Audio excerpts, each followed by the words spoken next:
said on the name of this session, the value of the three-point shot, I wanted to show you that because I want you to be aware of the value of knowing your statistical data and using it.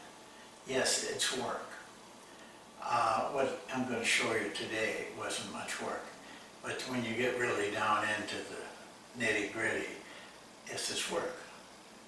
But that's what we do as a coach. If you're not willing to work as a coach, I don't know how long your longevity will be, but I do know this: you got to work, and so that's one of the things. Now, if you look up above, there's a little saying up there, and I've used it in other places.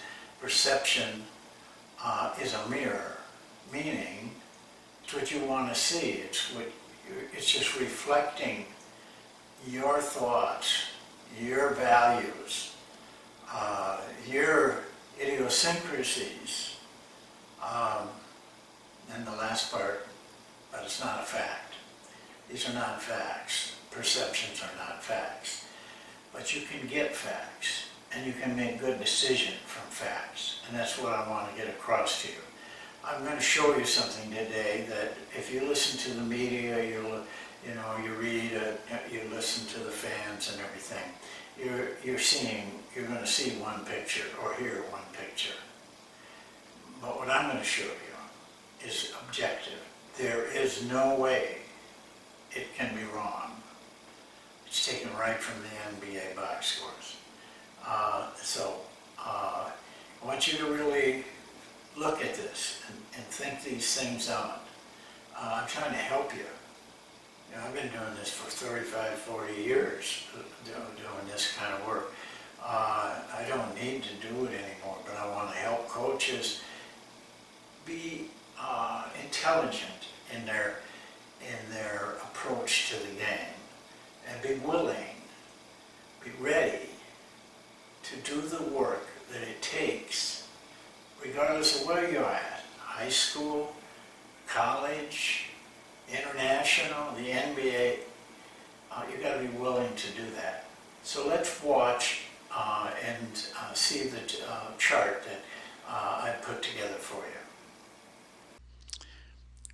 you. Well, this is the chart, and I formed it in this fashion because I was trying to learn how big a percentage of points the three-point was providing, because there's so much media hype about it right now that I just couldn't see where it was anywhere close to what those people were talking about or projecting, I guess, from I don't know what. It's a very simple chart. If you got a eighth grade daughter or boy who likes basketball, they could do this chart probably in, I don't know, 2 hours. It would, if I would just have to show them where to get the information from there. It's just a matter of accumulating things and dividing, and basically that's how simple it is. But the information we're going to give you is far from simple, and it's far from meaningless. It means a lot. We have talked about it at the beginning before this, how what you see, your perception of things, is not a fact. There is nothing in this chart that I could adjust at all. This is not subjective at all. This is facts. There is no denying what's on this chart. There isn't any way. But that's the beauty of intelligently looking into the game, is that you find out things like this so you can make better decisions rather than listen to those guys, I don't know what they call them, color guys or technical guys or whatever, you've got something that you can make a decision about. These are facts, and so I want to now go through the columns. These are not in alphabetical order, but they're all the NBA teams, every one of them. I don't know what order they're in, and tell you the truth, I just took them. This column represents not how many 2-point baskets they made. It represents their points on 2-point shots. So they probably made about 2,000 something 2-point baskets, but it accounted for 43.66 of their points. This column is the percent of total points, of the total points that they scored. 2 points they were about 49% of their points, not about exactly. These are their 3 points. Now this is their maids times 3. Boston in this represents 33% of their scoring was from threes. So these are the free throws. Of course, this is the actual what they made. 17% of their points was scored on free throws. We forget about them. But you combine 49% and free throws, that leaves only 33% that this Boston team, and they're one of the teams that are higher in this area, but they're only doing 33% of their points. 1/3, 2/3 are coming from free throws and 2-point baskets. Nobody talks about them. They're doing the work. This is just the glitter.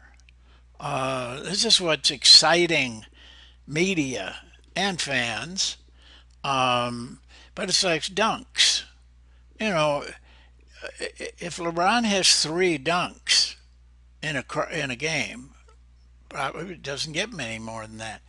The fans and the media are, they're all excited about. Boy, he had a night. He had dunks all over the place. He had 3. That's what I'm trying to point out to you is the value of knowing facts over what people think they see is for a coach is just an extreme point where you have to get the information like this. This is not hard work here. Some of it's hard work, but you got to do the hard work. You got to know. Otherwise, you're just like a fan.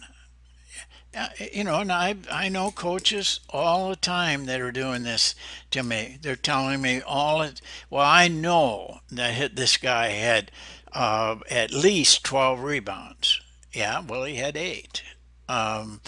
You don't, you can't defy facts is the point I'm trying to make. You can make decisions from this chart.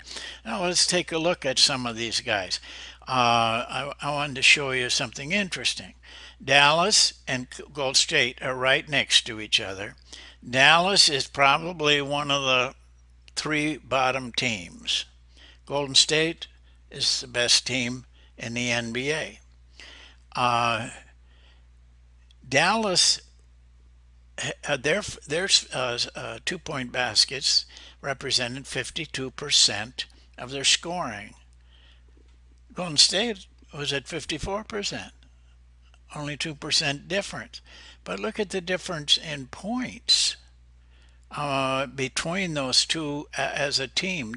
Dallas scored 4180 points off of their 52%. They scored almost 1,000 more points off of their 54%. Now, from here, you got to dig into something. I think I know what the difference is. It's in the percentage of the field goal percentage on twos. They just Golden State just got a lot more layups, to tell you the truth, than anybody in this chart. So, but you look over here, 33% for Dallas of their points came from 3 point, 31% for Golden State, less than Dallas. And then this surprised me. 15%. This is something I'd like to know if I was coaching in the West. Why is Golden State at 15% of the total points on free throws? Dallas did that. They're one of the worst teams. I would go right home and start looking at film and figuring out why this is so low. Because there's an area that you probably want to have knowledge of so you can prepare your team for them. I want to go to San Antonio. This just tickles me. Everybody talks about San Antonio relying on 3 point baskets. They have changed their offense now. They haven't. And they're looking to shoot threes. All right. Here's what they're doing. 26% of their points came from threes. 57% came from twos. This is just like about 1/4 of their total points. Now, see, they had a lot more free throws made than Golden State did. But this is a San Antonio team. If you go back to, what is it, 2017, go back to 2007 and do the same thing, you will find very little difference in these numbers. I'd be willing to bet on that. But yet, everybody says San Antonio is living off of the 3 point. I heard a guy say that.